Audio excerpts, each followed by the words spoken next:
It's now my great pleasure to introduce to you NASA's new chief technologist to talk to you about his new program, Dr. Bobby Braun.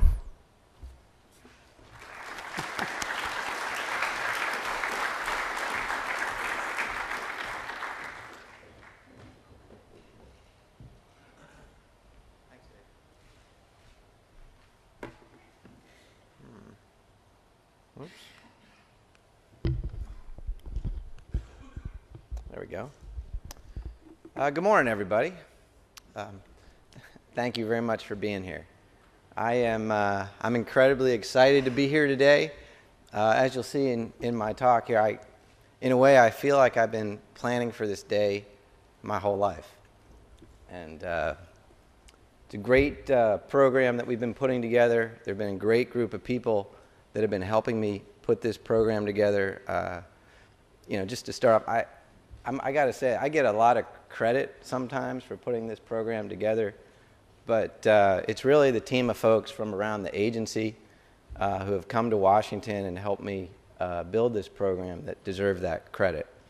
And frankly, it's also the ideas that we've already been getting from many of you, the ideas that have been pouring into us from academia and from industry, from all over the country about the kinds of technologies that NASA could be investing in, and frankly, should be investing in to enable our future.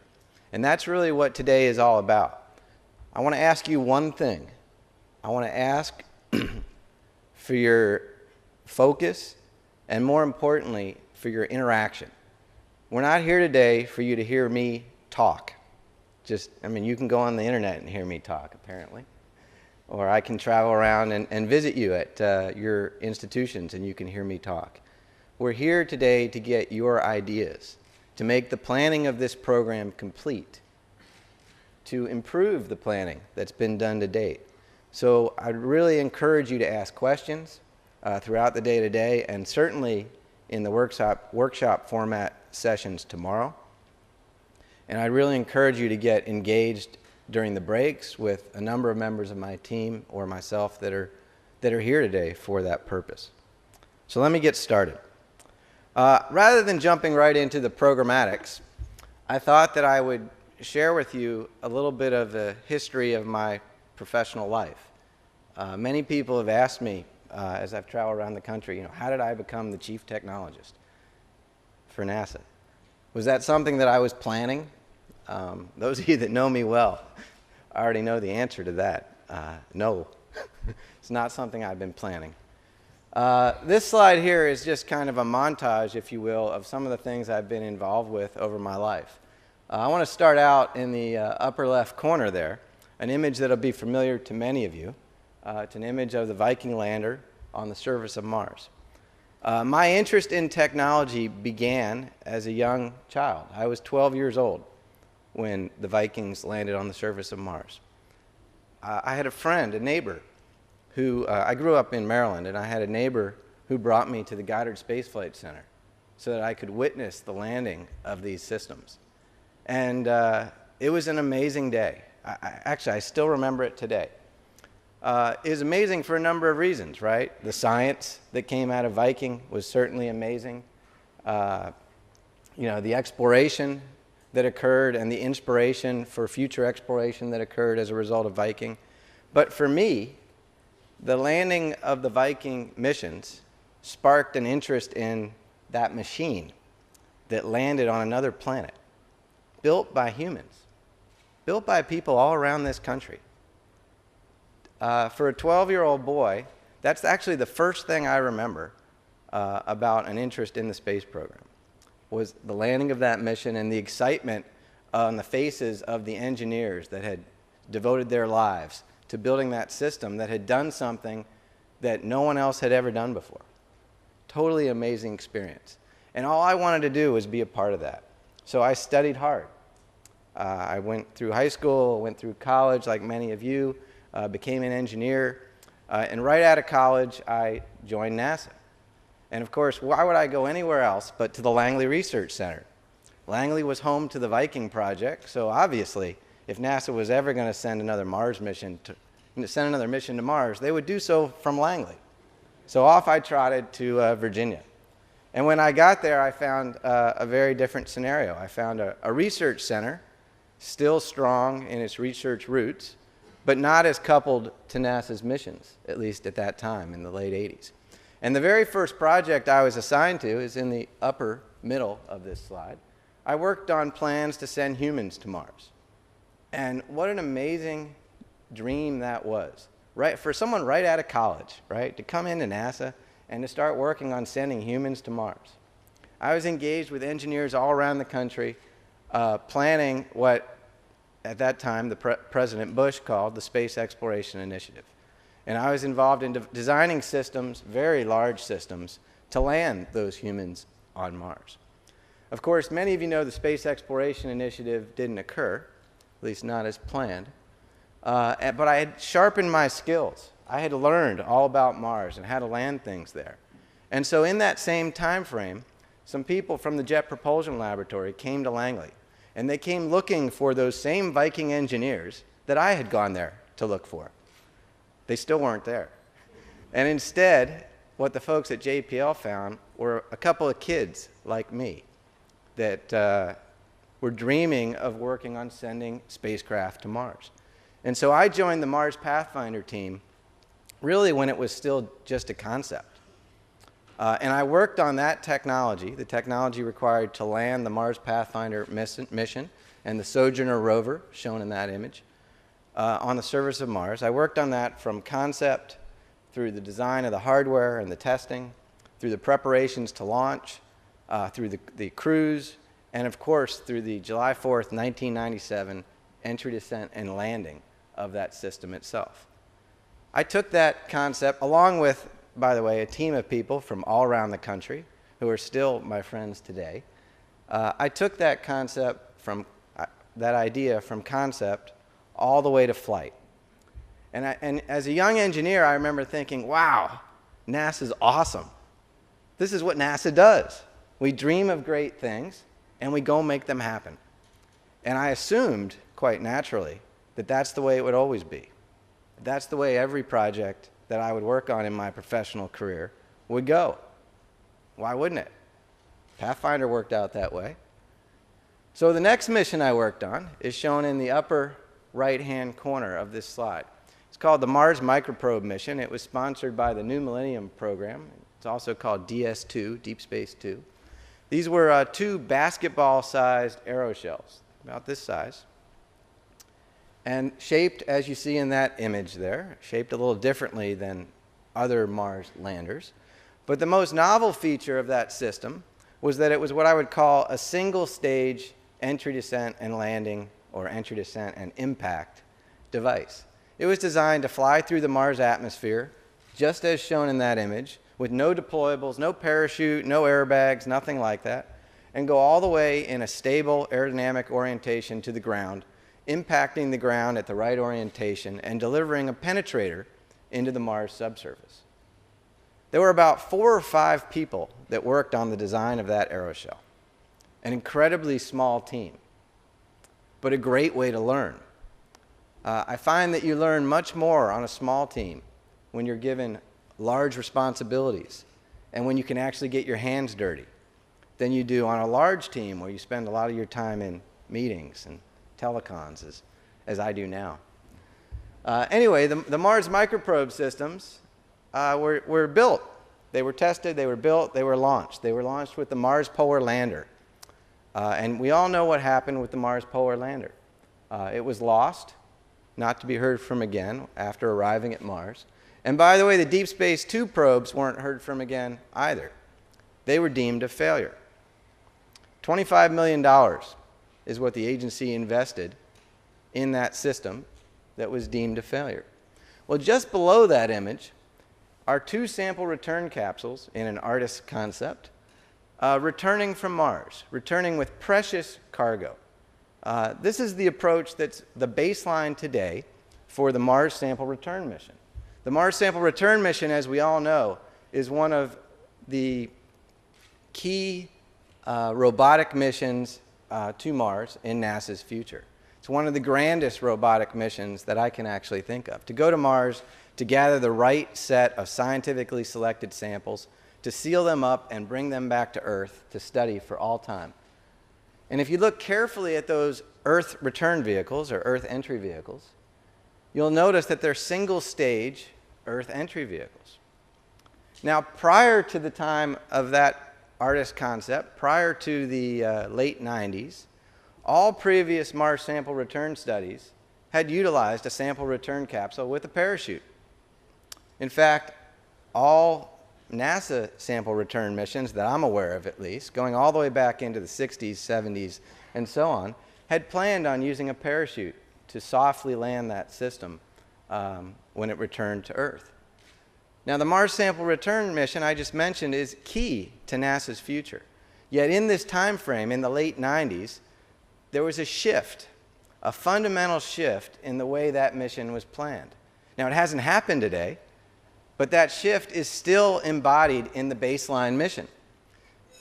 When NASA does the Mars sample return mission, and I'm confident that one day we will do so with a single-stage entry system. And so I ask you, was the Mars microprobe mission really a failure? Or was it just a $25 million precursor, a demonstrator, a test vehicle to things to come? One of the reasons we invest in technology is not just for the next mission, but to change the way we think about the future. In fact, it's not just the Mars sample return mission that's looking at single-stage entry vehicles now. There are a whole host of sample return missions being proposed by a whole host of organizations, industry and NASA alike, for return of samples from asteroids, from the moon, and elsewhere. And many of these proposed concepts have assumed a single-stage entry system. Well, after that single-stage entry system, I went off and worked on another problem. This is all while I was at NASA Langley. I worked on the idea with a group of scientists and engineers from academia. The scientists were largely from academia and the NASA centers. The engineers were largely from the NASA centers and industry. I worked on the idea of one day flying an airplane over the surface of Mars.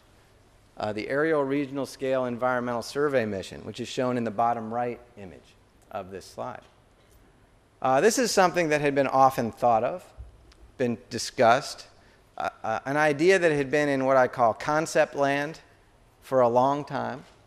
And the key thing holding this idea back was the idea of building an airplane that would have to fold its wings and its tail to fit in the launch vehicle to get ready for launch, and then somehow open up and fly over the surface of Mars, which here on the Earth is roughly equivalent to the atmosphere at, say, 100,000 feet.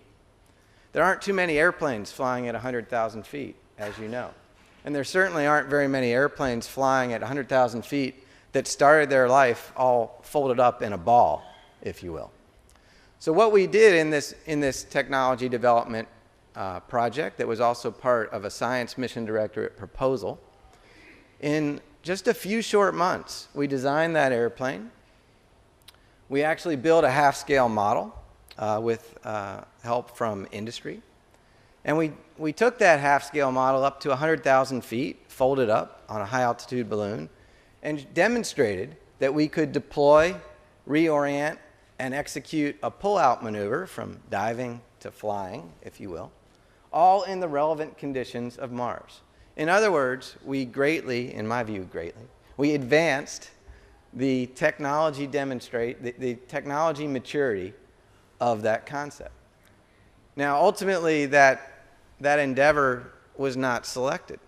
There hasn't been a science mission that's flown an airplane on the surface of Mars.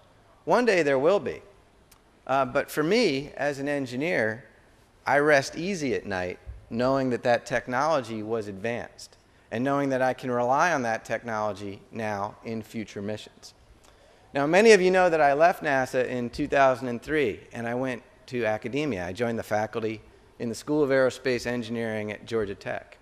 And at Georgia Tech, I continued these pursuits.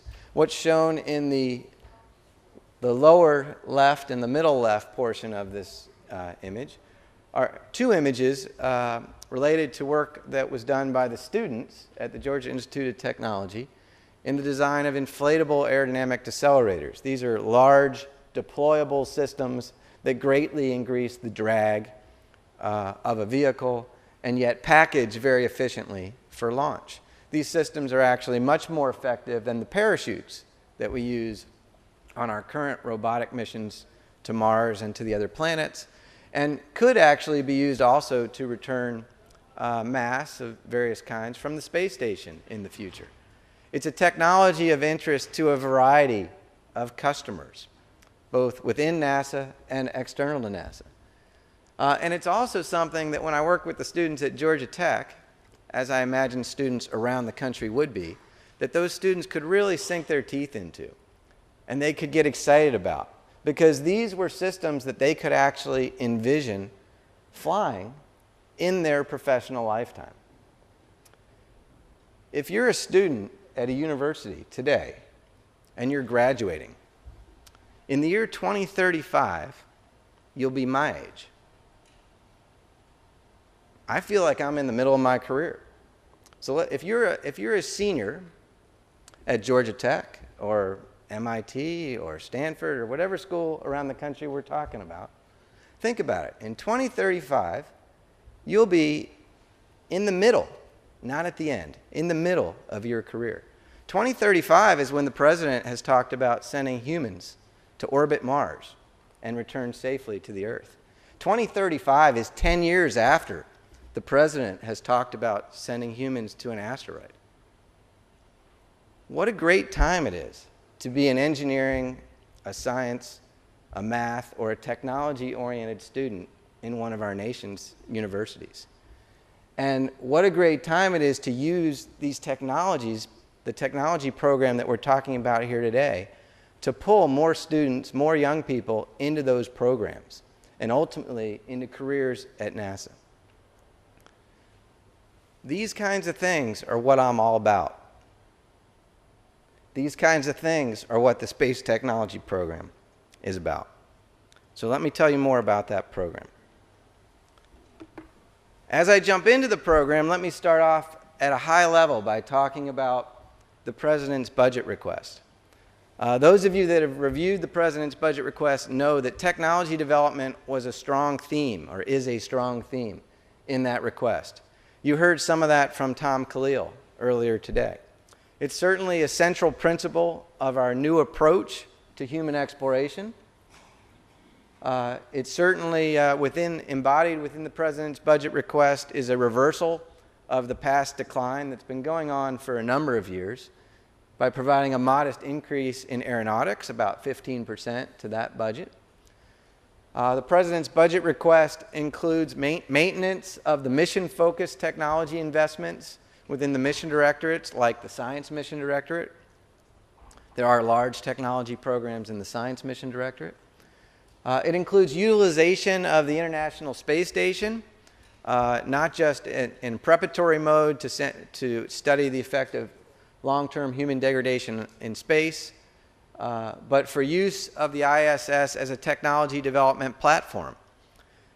And for what we're going to be gathered here today for, and what we're going to focus on today, the President's budget request talks about a new DARPA-like or ARPA-like technology program called Space Technology.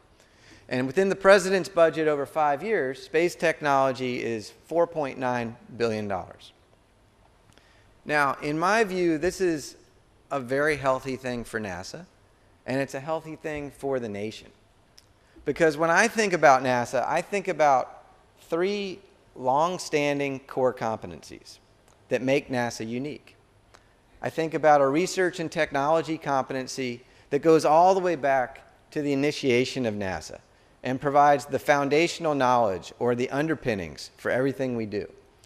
I think about a spaceflight hardware, a flight systems development competency that builds the systems that ultimately become the robotic and human exploration missions of our future. And I think about a mission operations competency that operates those missions reliably and safely. I can't actually imagine NASA without all three of those long-standing core competencies. And we all know that over the past decade, the research and technology piece of NASA has been down. This isn't just an Obama administration versus a Bush administration thing. This has been something that's going on for quite some time. So to have a president who's out there leaning forward on research and technology, I think is fantastic. And frankly, that's why I came back to the agency. I was very happy, as many of you know, I was very happy at Georgia Tech. I love working with the students on that campus. And it, takes something like this, a focus on rebuilding the research and technology competency of the agency, to get my juices going. And believe me, they're going. Also embodied in the President's request is an increased emphasis on partnerships and science, technology, engineering, and mathematics education. You can see this increased focus on partnerships in the President's National Space Policy that was recently released. It's a clear theme, as is fostering a commercial space industry, a clear theme. If you think about what we're talking about here, what we're really saying is that we want to cast a wide net. We want to allow all of you. In fact, we want to allow anyone in America, any innovator in our country, to be part of our space program. And through space technology, and what you'll hear about today and tomorrow, through the 10 programs that make up space technology, we believe we have the ability to engage those innovators from around the country. The bottom line is the overarching goal of the President's request for NASA is to reposition the agency on the cutting edge. And that's something I want to talk more and more about today. Now, many people have asked me, why did the President do this? And to be honest, I have to admit, I haven't spoken to him directly, so he hasn't told me. But I do speak to a lot of people in the administration, and I've heard a lot of different views. And I want to share those with you today. It's not that this policy was dreamed up in some smoke-filled room somewhere in Washington. That's not the case. This response, this focus on a research, technology, and innovation agenda came actually from many of you. It came from criticism the agency has received over the past decade. What I have on this slide are summaries from 6 different major reports that deal with technology at NASA. There are 4 NRC studies highlighted on this page: the NASA Authorization Act of 2008 and the Augustine Committee report that came out in 2009. All of these reports were done between 2008 and 2010. And you're welcome to read them. In fact, I'd encourage you to read them in great detail. I have. I'll tell you, they all say the same thing. In different ways, they all say the same thing. They say that over time, NASA has not made the seed corn investments in research and technology to go after the grand challenges that the nation expects us to go after in the future. They all say that NASA has become more and more mission-focused, more and more near-term, and less visionary, less and less oriented on enabling visions of the future. Now, I believe that NASA needs to do both. I believe NASA does need to be near-term. It needs to be mission-focused, absolutely. But NASA also needs to be all about the future. NASA needs to be about those students in the universities around the country that are going to be with us in 2035 when we send humans in orbit about the surface of Mars, and 10 years earlier than that when we send them to a near-Earth asteroid. Right? And that's what these reports say. One of the things they say, in fact, the America's Future in Space report from 2009 and the Fostering Visions of the Future, a review of the NASA Institute for Advanced Concepts, also from 2009, what they both say is that NASA needed to establish an office outside the mission directorates to focus on broadly applicable, long-term technology needs. Well, guess what, people? NASA listened. The Office of the Chief Technologist was formed. The Space Technology Program was born, largely from the input of these reports. And I want to point out, we're following the guidance from these reports today in our program planning. Now, why do I believe this technology program is important? I think you already know. I think I've already hit it by touched on this in a discussion of my own experience. But I want to give you just one additional example. And this is certainly a grand challenge. This is the example of sending humans one day, not just to orbit Mars, but to the surface, where we can explore this planet, where they can explore this planet for all of us by walking around, frankly. And this is some data that I got from the Johnson Space Center of some recent mission architecture work that they did of what it would take to send just 4 astronauts to the surface of Mars and return them safely. Now, clearly, the mass requirements for such a mission depend a little bit on how you implement that, what kind of architecture you use, when you launch, those sorts of things. And that's why there's not a line on there. There's a gray region. So I don't want you to focus, on the detail of this slide, but I want you to notice one thing.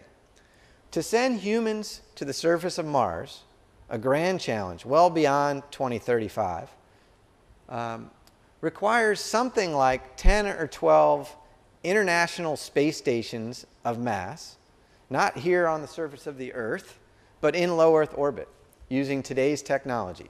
Right? If you look on this slide, all the way on the left-hand side, without an investment in technology, it would take us something like 10 or 12 units on this axis, on this y-axis, where this y-axis is normalized by the International Space Station mass in orbit today. It's taken us close to a decade to get to 1 on that axis. Think about the challenge of getting to 10 or 12. In fact, think for a minute about my challenge, or someone like me, who would have to sell that to Congress. And then take a look at the mass requirements for that mission as we invest and as we mature a range of technologies. Now, I'm not saying that these are the exact technologies that we need to invest in, but for this mission architecture, we can bring the mass requirements of a human mission to Mars down from something like 10 or 12 to something like 2 international space stations. I'd love to be able to get it down to 1, by the way, and I'm counting on some of you in the room here today to help make that possible. But I would argue that if we can get it down to 2, it's at least within spitting distance. There's a feasibility proof there. It's something that we can actually discuss honorably and honestly. As long as it's up in the 10 to 12 range, we might as well not have the conversation, frankly. And to me, this is the power of technology investments. So I mentioned the Office of the Chief Technologist, and I'm going to roll out some of the organizational features of that office for you here today. The office was established in February of 2010 by NASA Administrator Charles Bolden. On my first day, February 1st, he gave me a set of responsibilities. They're shown on this slide here, these 6 responsibilities.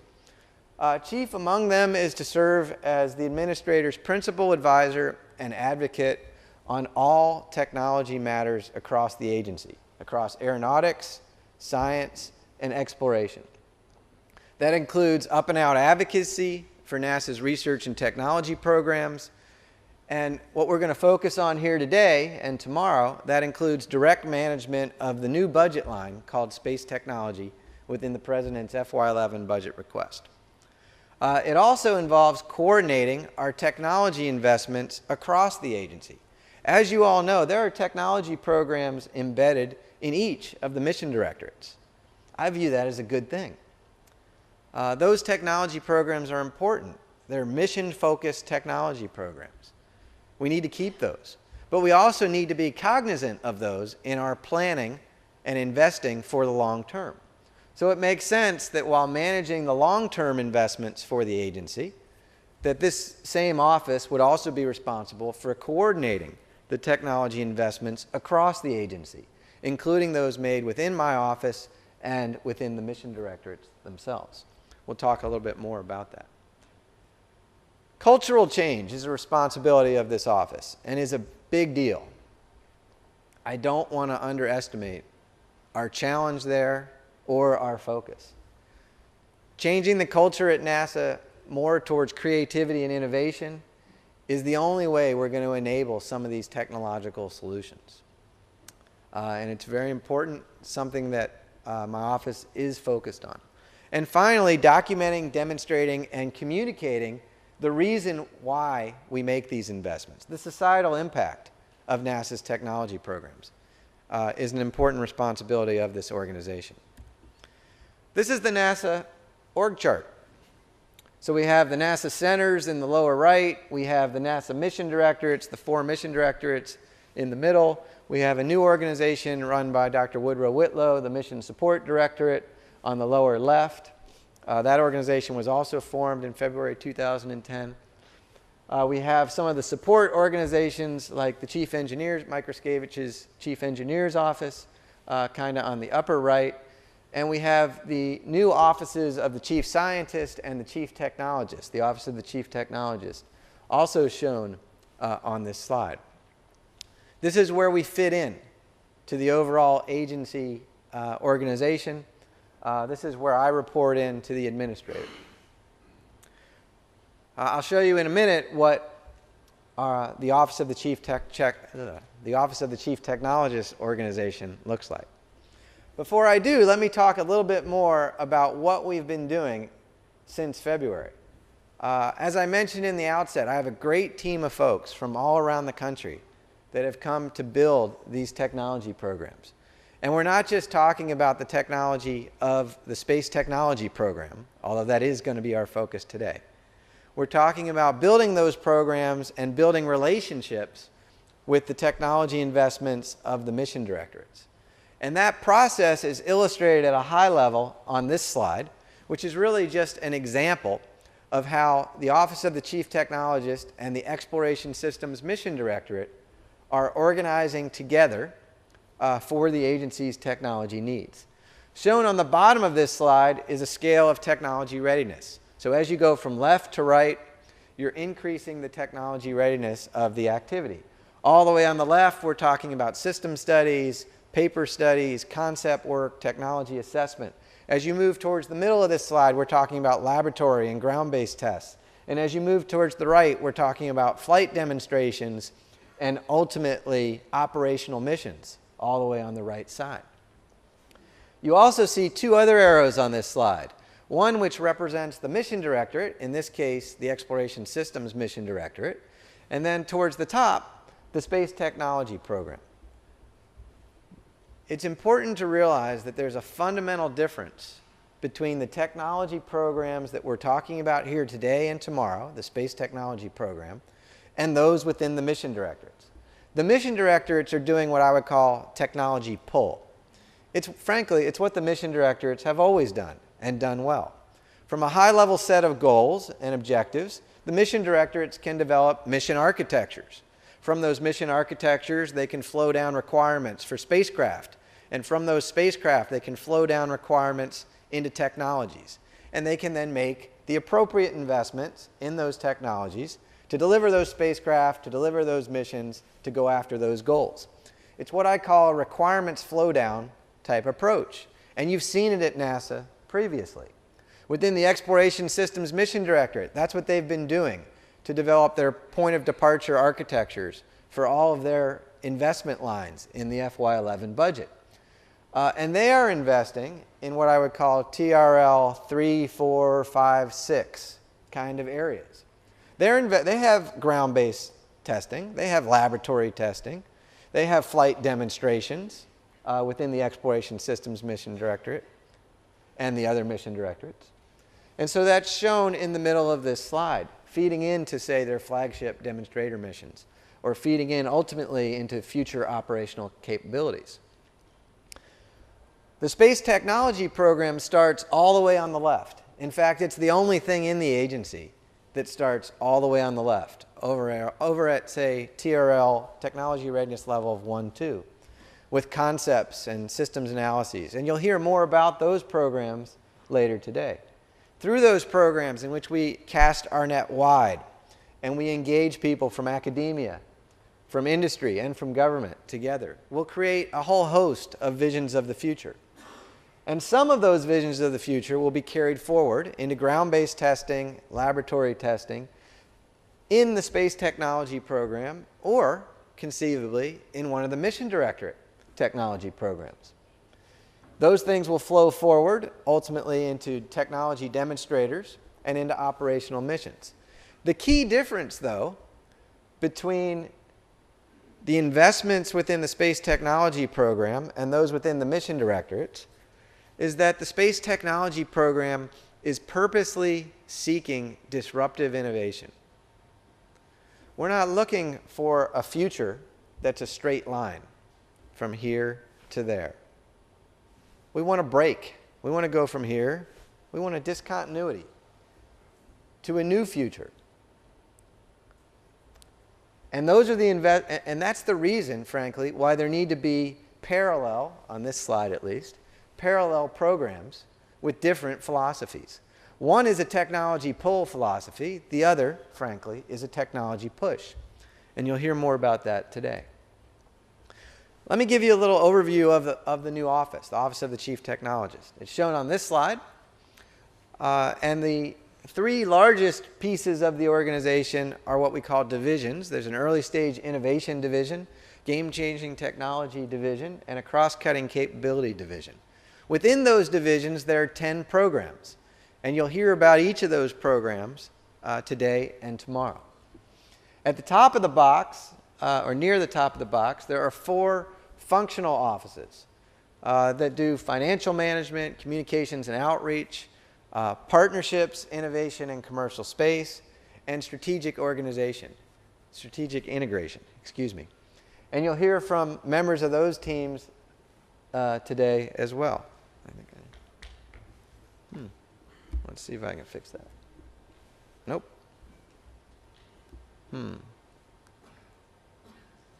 Nope, stuck. Okay, so let me take a minute and give you some names. These are some of the people, I'm sorry about the slide background. These are some of the people that you're going to hear from later today and tomorrow.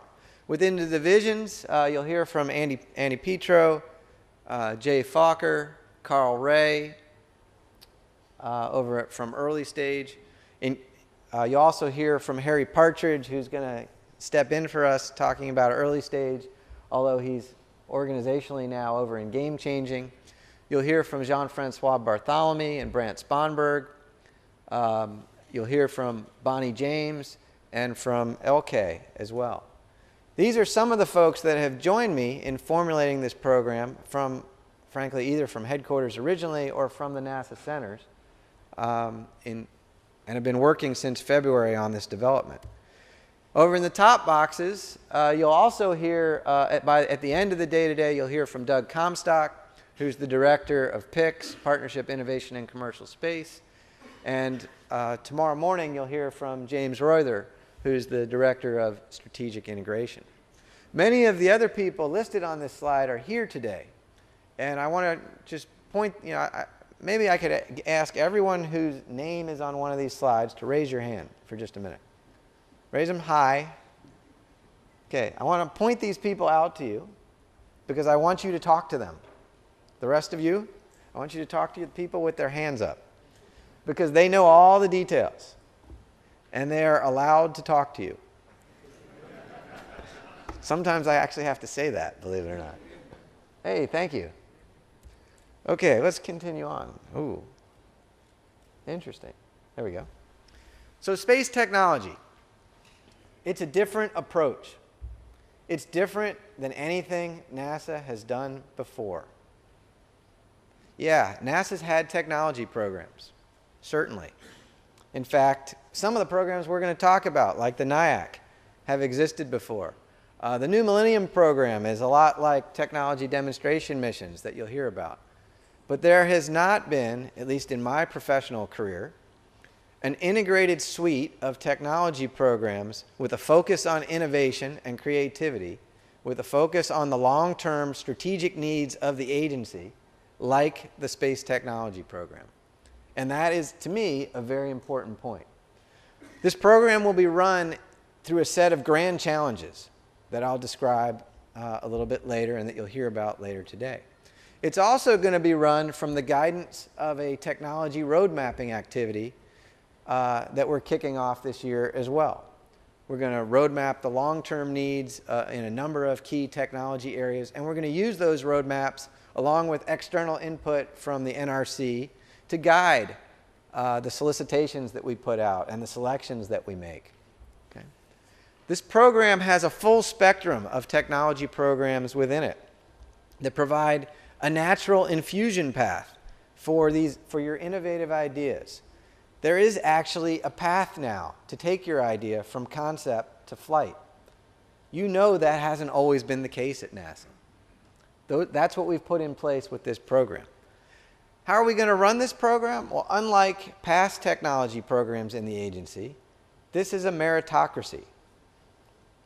Yes, I said it. This is a meritocracy. This is a competition of ideas. We're going to use peer review, and we're going to use high-level guidance. You could think of it as a decadal survey-like document if you want. You could think of our grand challenges and our technology roadmaps as a decadal survey for technology, if you like. But we're going to use that guidance, and we're going to use the competition of ideas to build an open community of innovators across the nation. Much like SMD does, the Science Mission Directorate does, in the selection of their missions, frankly. Another key facet of this program that is different than the way NASA's done technology in the past is what I call a projectized approach. We are not going to make investments in an area, and I'll just pick one, okay? We're not going to make investments in, let's say, structures and materials for the next decade. I mean, we may end up doing that, okay? But I'm not going to commit to that today. What I will commit to is the starting of a number of projects in structures and materials that have defined start and defined end dates, and that are led by project managers that are given full authority and responsibility for making those projects happen.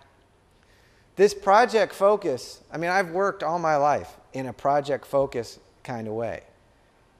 It's a great way to operate. It pushes schedule. It forces us to take risk. It forces us to be innovative. This is exactly what we need in our technology programs. We don't want technology programs that are, frankly, that are incremental. It'd be very easy for me to design a technology program that makes incremental progress year after year after year, and frankly, over a decade or so, does nothing that I can point at. What we've done instead is design a program built on this projectized model. You can think of this as a DARPA-like model, if you will, where we're going to empower the project managers to get stuff done, and to get it done in a few years as opposed to a decade. That's not to say that a project that is grand in scope and really honestly takes 6 years to do, maybe that project gets funded in pieces, right? In 2 or 3 pieces, each one its own project. But there's no guarantee up front that that will occur. The projects will be funded, some of them for a year, some of them for 2 years, some of them for 3 years. None of them will receive a commitment of funding for longer than 3 years. As I said earlier, the overarching goal of this program is to reposition NASA on the cutting edge. When I travel around the country and I talk to school kids, or when I talk to people in the public about NASA, you'd be amazed.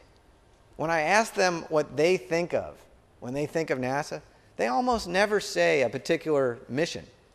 I mean, I would say the space shuttle, right? Or I would say the International Space Station, or in my case, I might say Mars Pathfinder, okay? But they never say that. You know what they say? They say cutting edge. They say risk-taking. They say innovation. These are the synonyms that the American public has for NASA. And through this program, we're going to reposition NASA in that way. We're going to instill technical rigor in everything we do. We're not going to fund science fiction, okay? But we're going to push the boundaries. We're going to take risk, right? And by the way, we're going to fail. Let me say that again. We are going to sometimes fail. It's okay. It's okay to fail. The Mars microprobes that I talked about earlier were a glorious failure. A failure from which lessons were learned, technology was advanced, and new missions were created. We're going to fail fast and learn every time we fail. Google has a saying that they borrowed, I believe, from the space program. Launch early, launch often. Right? That's the kind of thing that we're going to do in this program. And we're not going to just fail, by the way. We will succeed. And when we succeed, that success will allow our future to be something other than a straight line. And that's what really excites me.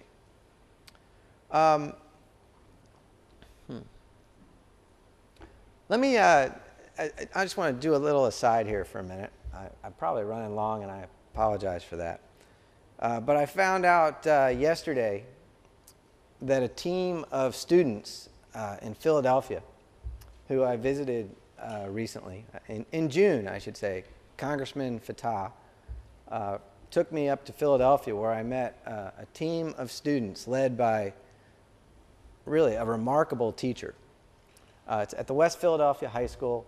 It's a relatively underprivileged part of Philadelphia, part of the nation.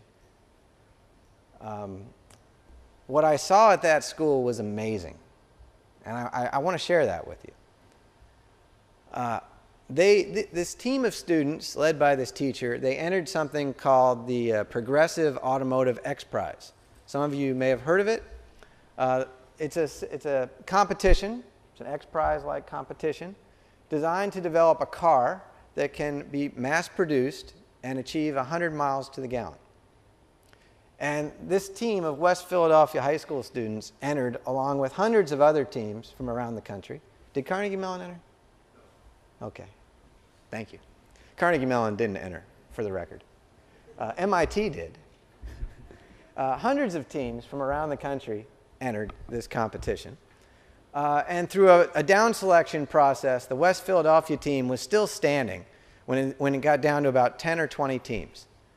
I went up there and I saw the cars that they had built, just amazing devices of technology, frankly. More importantly, I met the students that were learning through this hands-on experience. These are students that, frankly, may not have gone on to college had it not been for this program. But through this program, they were all excited about mechanical engineering, about robotics, about autonomy. A couple of them want to go to Carnegie Mellon, by the way. Red. It's in Pennsylvania. I mean, come on. You should have seen the look on these students' eyes when they were explaining to me what they had done. Well, the reason I'm bringing this up is that I found out this week that in the latest time trials, they were eliminated, this great team of students. By the way, the only student team left in the competition. They were still standing long after the MIT team was gone. They were very proud of that fact, I can tell you. I think a couple of them want to go to MIT. So I found out this week that this team of students is no longer in the competition. They were eliminated. The goal for this portion of the race was to get to 80 miles to the gallon, and they missed it by 1.9 miles to the gallon. They got over 78. 78 miles to the gallon. And in fact, they had a little bit of trouble with their power storage system. And I think had they not had that trouble, they would have easily qualified. But they're out. And I talked to through email, I exchanged thoughts with the teacher, who was a little down about this. But you know, to me, these guys are a tremendous success. Okay? Think about what these students learned. There's actually small businesses popping up in the Philadelphia area that want to take this technology and turn it into an industry. I'm not sure they'll be successful or not. That remains to be seen, right? But this is why technology investment, this is why innovation is important. Not just for when we succeed, but when we fail. For when we fail, we will learn and we will advance capability for the future. So the program, jumping back into our regularly scheduled program, space technology. We're starting off strong. We're building on the success of the Innovative Partnerships program. This program is not starting from scratch. We have centennial challenges that you'll hear more about today. We have SBIR, STTR. We have the IPP Seed Fund, the Innovative Partnership Seed Fund. These are all programs, FAST and Cruiser, I should also mention. These are all programs that are in existence in FY10 that are being merged into the new Office of the Chief Technologist and whose success we're going to build on as we move forward. In fact, in fiscal year FY11, about 40% of the funding, $234 million out of $572 million, is for innovative partnership program type content. And in fact, over the entire span of the President's budget request, about 25% of the budget is for expansion, if you will, of these successful programs. The other point I want to make is that this formulation team has been working hard and has made significant progress. They've worked rapidly and effectively. And this team and these programs are ready to go. We're ready to initiate these programs at the start of FY11. Grand challenges. I mentioned these a little bit earlier as well. Oop, it's on my screen. There we go. Grand challenges. I guess I'll try this one. We're still working on these grand challenges. This is a draft set, but I want to give you the idea of what we're thinking about here. What we've done is we started with NASA's strategic plan, and we flowed NASA's strategic plan down into a set of grand challenges that are organized on this slide in 3 general categories: making space part of our routine environment, managing space as a natural resource, and quests for the future. Now, rather than going into any particular grand challenge, because I think we will in a subsequent presentation, what I want you to notice is the question mark in the bottom right-hand corner. That question mark is meant for you. That question mark is meant because we want your ideas and your thoughts on future grand challenges that could affect future solicitations through this program. The process that we've gone through is illustrated on this slide. As I mentioned, we started with NASA's strategic plan. We flowed that plan into these challenge goals. And you can imagine for any challenge goal, a set of enabling capabilities. We're not going to have a solicitation to go accomplish a grand challenge. That's too much to ask. But you can imagine a grand challenge being broken down into piece parts or enabling capabilities that we could have solicitations around. Those enabling capabilities will lead to transformational technologies. And some of the technologies that we expect to be fostered through this program are shown on this slide. These are not meant to be inclusive. This is just an example set of the kinds of long-term investments that one can expect to see through the Space Technology Program. Overall, you might think of the program this way. Think of it as a funnel, if you will, where over in the early stage division, we cast a wide net and we seek a broad range of ideas from academia, from industry, and from government. We seek, if you will, hundreds of visions of the future. Now, I've worked on a number of these visions of the future. You heard me talk about a few of them. And I'll tell you, as a guy that's done a lot of systems analysis, there's nothing better than that systems analysis all wrapped up in that paper sitting on your desk or presented at a conference somewhere, right? It's just perfect. It's like a little baby waiting to be born, okay? There's only one trouble, right? Those visions of the future, they always depend on just some little bit of physics that has yet to be proven, some fundamental physics that has to be shown to work in practice. And if it were to work in practice, that whole concept is in the bank. Okay? Well, it's in the game-changing program, the game-changing technology division, where we're going to go after that fundamental physics through ground-based testing, through laboratory testing. It's where we're going to advance some of your ideas, some of your visions of the future into the next stage. And we're going to make larger investments in those ideas. Some of those investments will pan out, and as I mentioned earlier, some will not. Those that pan out will go on to flight demonstration, to TRL of 6, Technology Readiness Level of 6. We'll accomplish that in the Cross-Cutting Capability Demonstration Division. And we'll do so in partnership with the mission directorates or with other government agencies. And when I say partnership, I mean more than just standing on the side being a cheerleader. I mean partnership in terms of cash. We're going to ask our partners to get involved with us in the cross-cutting area on our bigger programs to demonstrate that they're with us from an infusion perspective, to demonstrate that they're involved with us early on. In fact, we're going to engage them as early as the game-changing and in some areas over an early stage as well. We're going to engage our partners there.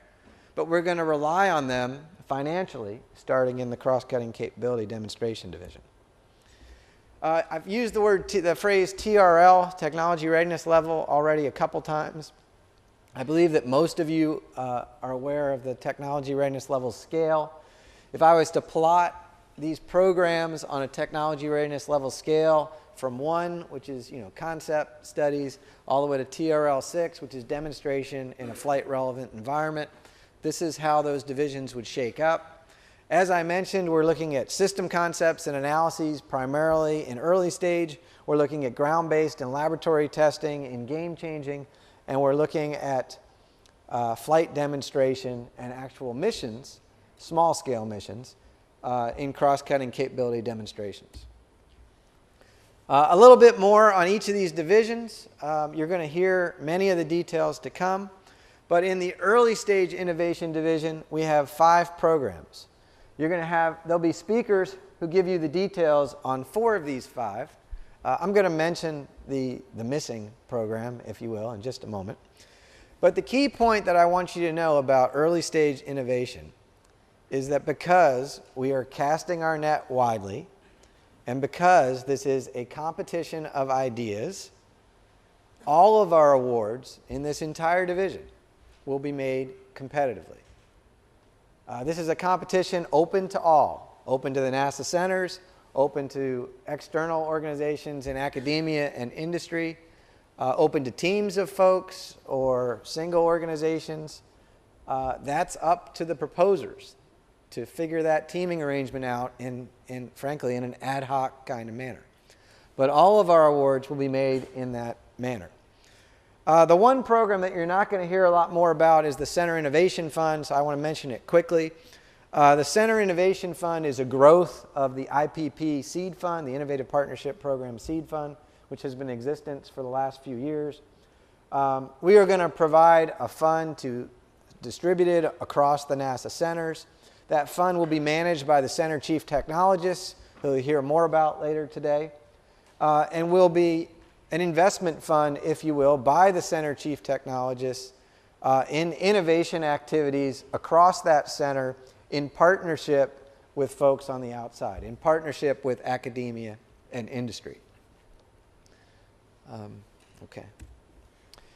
In the game-changing division, we have 2 major programs, the Game-Changing Development Program and the Franklin Small Satellite Subsystem Technology Program.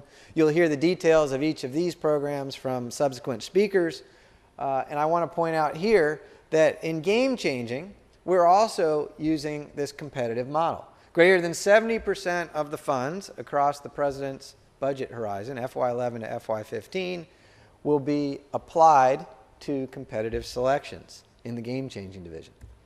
The same thing is true in cross-cutting. In the cross-cutting capability demonstration division, we will also apply greater than 70% of the funds through competitive selection. And here we have 3 programs. The Technology Demonstration Missions Program, if you think about the size of an individual project, the Technology Demonstration Missions Program will have the largest individual projects. clearly. These are the biggest single item pieces within the entire space technology portfolio. This division also includes management of the new Edison Small Satellite Missions Program and the Flight Opportunities Program, which is a merging of the prior FAST and Cruiser programs, and you'll hear more about that today. What will come out of this program? Where will we be 5 years from now? Through these investments, I can tell you, we will be in a much better place in terms of our potential aeronautics and space futures. I can't tell you with certainty what will come out of this program because it's going to depend on you. It's going to depend on your ideas, your innovations. It's going to depend on you taking a little risk and being dedicated to those concepts and those ideas and making them happen. But these are the kinds of things that I can envision could come out of this program. These are the kinds of things, by the way, that if you look around the room or if you talk to people that have done NASA studies for a number of years, that we all know that we need to enable our future aeronautics, science, and exploration missions. You can go into decadal surveys on the Science Mission Directorate, or you can look at design reference missions from the human exploration side of the house. Or you can look at national strategies for aeronautics. And you can see these kinds of things called out, these cross-cutting kinds of technological capabilities that could greatly enhance our future missions, but which the NASA mission directorates, because, and rightly so, because they are so near-term focused, never seem to be able to get around to. I'll just pick one on this slide. Aerocapture is an example. Right? I've worked on aerocapture proposals 3 or 4 times in the course of my career. It's been proposed through a variety of missions, science missions. It's been a part of various human exploration architectures. But each time it comes up, and we make progress on it, by the way, each time, but never has this mission been taken all the way to flight because of the risk posture that, frankly, the agency has been willing to accept previously in our science and exploration missions. And so it's through the technology programs that we can take the risk to demonstrate perhaps this technology or other technologies like it. How are we going to manage the program? Well, without going into all the details, I do want to point out the Space Technology Program has a significant budget, and NASA is going to manage that budget just like the mission directorates manage their large programs. There will be program reviews, there will be application of flight project practices where applicable, or tailored versions, certainly, of flight project practices, and applicable agency documents. Within the Office of the Chief Technologist, we're going to have what I would call a directorate level PMC, or Program Management Council, that will regularly review the progress of these activities. One thing that you may find different in the Space Technology Program is that we're going to be looking to terminate activities. We're going to be looking to terminate activities that are not proceeding according to plan, and take those funds and accelerate activities that are doing well, or create new activities that could do well. We are going to purposely be looking to do that. These programs will also be managed, by the way, with the help of a number of what I call Level 2 program offices. And if you go back to my early organizational chart, I didn't highlight it, but the Level 2 program offices for many of the programs were shown there. And they include, they span across 5 NASA centers. Those Level 2 program offices will report to program executives at NASA headquarters, who will report up to the division directors and ultimately to me, the chief technologist of the agency. I mentioned strategic integration. I do want to discuss real quick how we're going to do that. We have a governance model for technology that's been approved. It was approved in May. NASA has not actually had a governance model for technology previously. We've established 2 councils. One is called the NASA Technology Executive Council. This council is chaired by myself and consists of the Mission Directorate Associate Administrators and the NASA Chief Engineer. It's in this forum where we're integrating our technology investments, the investments within the Mission Directorates and those within the Space Technology Program. It's in this forum where we're looking at redundancy and overlap, or perhaps more importantly, where we're looking at gaps in our investment process, and where we're going to correct that. This is a decision-making body. We also have the Center Technology Council, and the Center Technology Council consists of the center chief technologists from each of our centers, and is also chaired by the Office of the Chief Technologist. This council will focus on the institutionally funded activities, so the Center Innovation Fund and the other IPP-like activities that are managed at the centers currently. This council will also be where we get grassroots input on our technology plans. We do plan to fully engage the center chief technologists in the management of this program. They're on my side of the firewall, if you will. They are not involved in center bid and proposal activities. They're working with me in the evaluation of those ideas, and the center chief technologists are working with me in the day-to-day management and selection process of this program. We're going to talk a little bit more about the center chief technologists later. In fact, we're going to give you a slide where we list all of their names and contact information. I do just want to point out that as part of our governance model, each center has now named a chief technologist. That chief technologist reports administratively to the center director, and that person was appointed by the center director. But from a program standpoint, I am really looking at that person as my eyes and ears and as my entry point to the activities of that center. And not just the technologies at that center, but how that center partners with the outside world, how that center innovates and partners with academia and industry. We're also kicking off a technology road mapping activity, and you'll hear a little bit more about this in our panel session tomorrow. We're not going to roadmap every possible technology area or every small technology investment that NASA makes, but we have identified 15 broad, cross-cutting technology areas that are of strategic importance to the agency. And we're going to develop roadmaps in those areas. We're going to do so, by the way, on a regular cycle, much like within the Science Mission Directorate, how they do decadal surveys, right? There's one going on right now in the Planetary Sciences Division. Okay? We're going to use these roadmaps, which are going to involve folks from inside of NASA developing detailed plans, but which are going to fully engage industry and academia through a National Academy process and through workshops and basically a National Academy level board or a council. We're going to engage the external community in developing this guidance, and then we're going to use this guidance as a high-level strategy document in planning our program. Oh, I should mention that we're not starting from scratch there, right? We actually have a set of roadmaps that were developed by the agency in 2004-2005 timeframe, and we're starting with those roadmaps in that process. Well, what have we done about engaging the external community? I started off today telling you how important you are and how much I appreciate you coming to this forum and how much I want your ideas. It's true. I really do.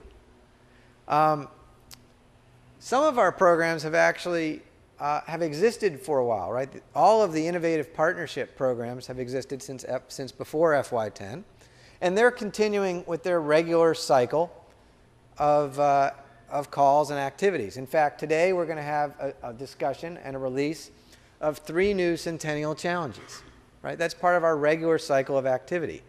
In addition, the Space Technology Research Fellowship Program has initiated activities with the centers to plan on bringing in, to plan on starting a graduate fellowship program with our nation's universities. That is in work.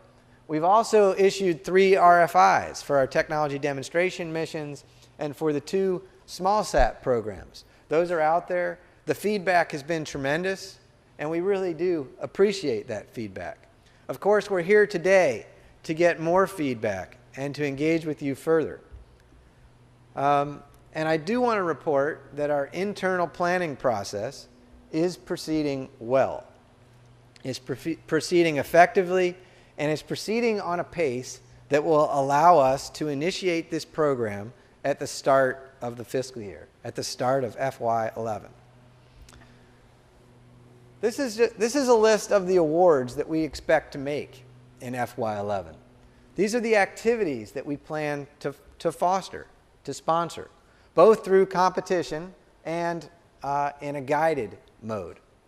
I'm not going to go through them all here, but you can see there's a large number of activities.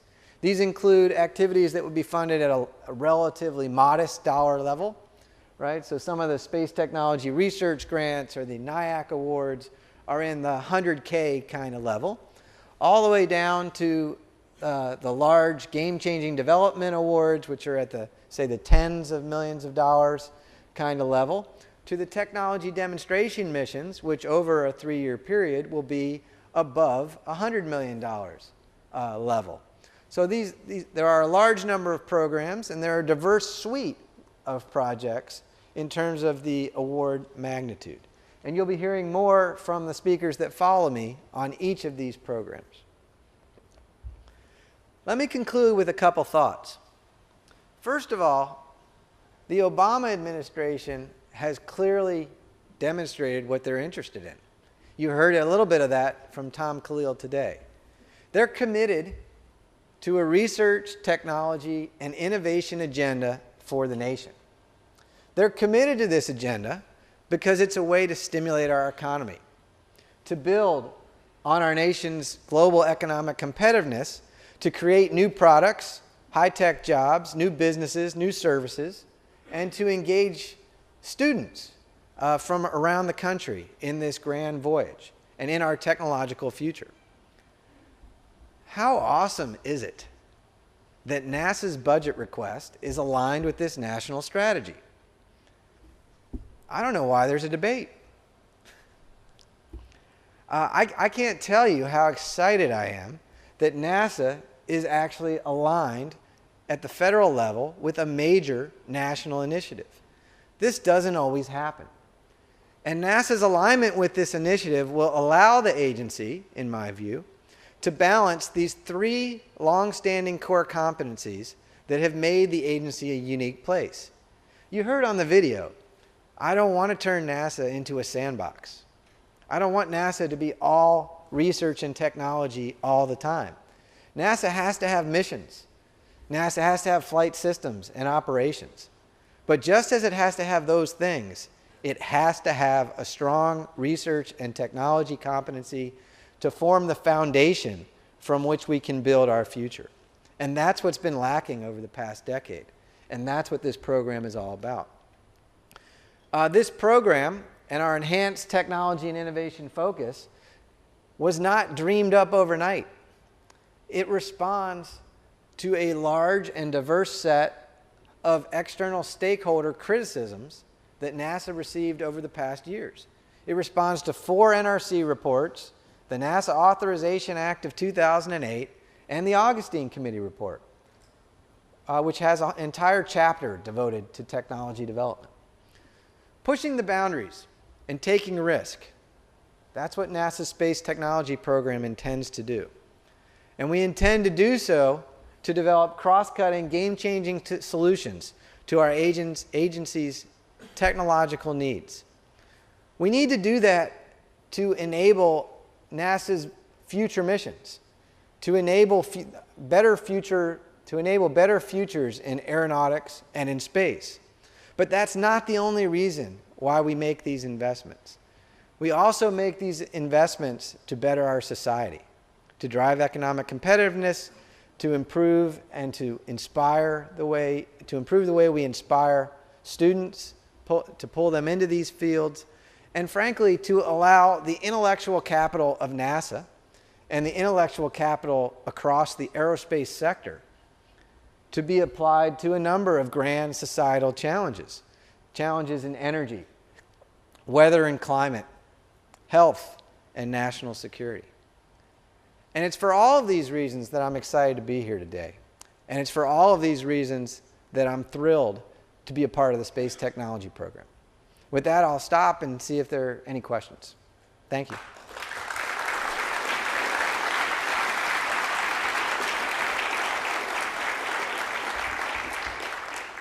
We have time for some questions. What do you think? 2 questions. Good morning, Dr. Braun. We'll have, by the way, just so you know, I'll be around all day, and we'll have plenty of time for more questions later, but just 2 now. Good morning, Dr. Braun. I'm Charles War. I'm with the Food and Drug Administration.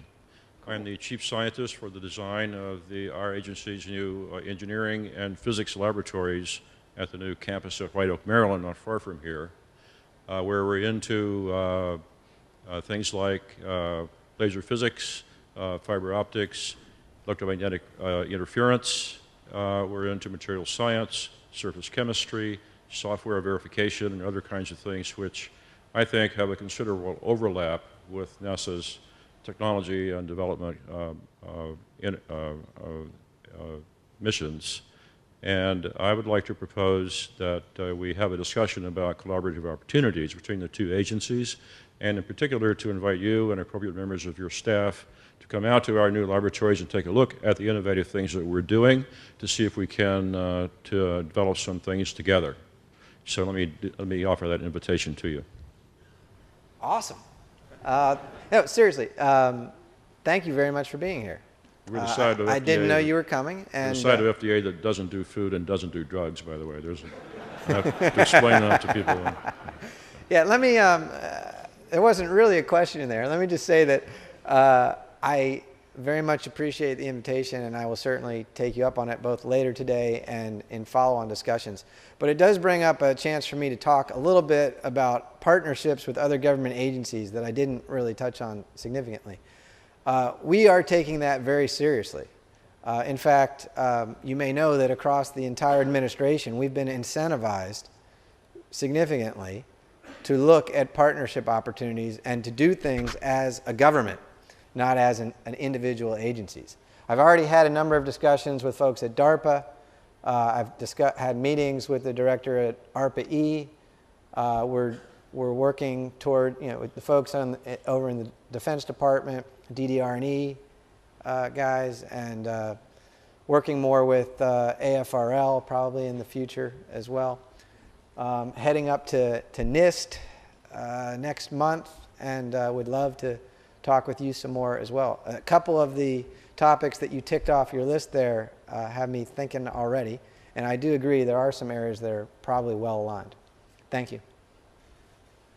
My name is Patrick Braun. I'm with TGV Rockets. How do you define game-changing technology, and how do you define disruptive technology? Yeah, so I define them the same way. So let me just give you my definition. By the way, I didn't, yeah. So the game-changing phrase existed before me here at NASA. I actually prefer the phrase disruptive technology. I think it's actually a little more descriptive. And I define disruptive technology as a technology investment that changes the way we do business. So, do you have a cell phone? Yes. Can you hold it up? Because I don't have mine. You have a cell phone? There you go. I bet every one of you, I would be surprised if someone in here does not own a cell phone. Anybody not own a cell phone? Any hands? You're embarrassed to admit it, right? Come on. I know that Buzz has 2 or 3 cell phones. I mean, come on. So a cell phone is, I'm pointing, this is an everyday example, okay? But a cell phone is a disruptive technology. When I was working at NASA previously, I would do my work. The internet existed, so I would check my email, right? But now I walk around with this cell phone and I can't get away from email. I can't get away from texting. I'm in meetings texting about my next meeting, right? I'm not saying that the disruption was a good disruption, actually. But it certainly has changed the way we do business. The internet is perhaps another example, right? My kids don't believe me when I tell them that there was a time when there was no internet. and you actually had to go to the movie theater instead of downloading the movie, right? They don't actually believe that's true. Even though there are movie theaters around today, they don't believe that that's true. And so what I'm looking for are disruptive technological solutions that will change the way that NASA does its future missions. So the mission directorates have mission architectures, okay? And if you look at their mission architectures, they're sound. They're relatively low risk. They have to be, because they have to put these plans in place for 5, 10, 20 years out in the future, and then they get held accountable to those plans. So they can't bank on some technology, even in their architecture studies, that hasn't been proven at some level. What I want to do, frankly, through this program, is develop disruptive innovations that come about and cause them to change their architectures, right? As one example, as one near-term example, or every example that we're talking about today, if you look at the design reference mission for how we would send humans to Mars, it's almost always been about assembling a large ship in low Earth orbit and sending that large ship out, and doing so through a large number of heavy lift launches. Well, we're now talking about propellant depots, right? We're now talking about different ways to do that mission. We're also talking about storing propellant at various destinations around the solar system and accessing that propellant when we get to places, as opposed to bringing it all with us in one ship. Those are what I call, those are changes, right? I'm not sure if you would consider them game changers, but they are changing the way that NASA approaches its missions. And that's what we're looking for through this program. Oh, no, there's absolutely game-changing technologies. Cell phones, orbital propellant depots, those are broad left-hand changes. And then there's disruptive innovation, which is somewhat on the right and a little bit different. And the one thing to remember about disruptive innovation is that it changes who you're doing business with as much as anything else. Absolutely. Yeah. Absolutely. So the whole partnership and fostering of a commercial space industry. I mean, moving from our government-focused program to a commercial program, right? I can't think of anything that has been in Washington more disruptive and would be disruptive and an improvement to our economic situation. Thank you. Thank you. Okay, well, thank you all for your time. We're going to continue with our program.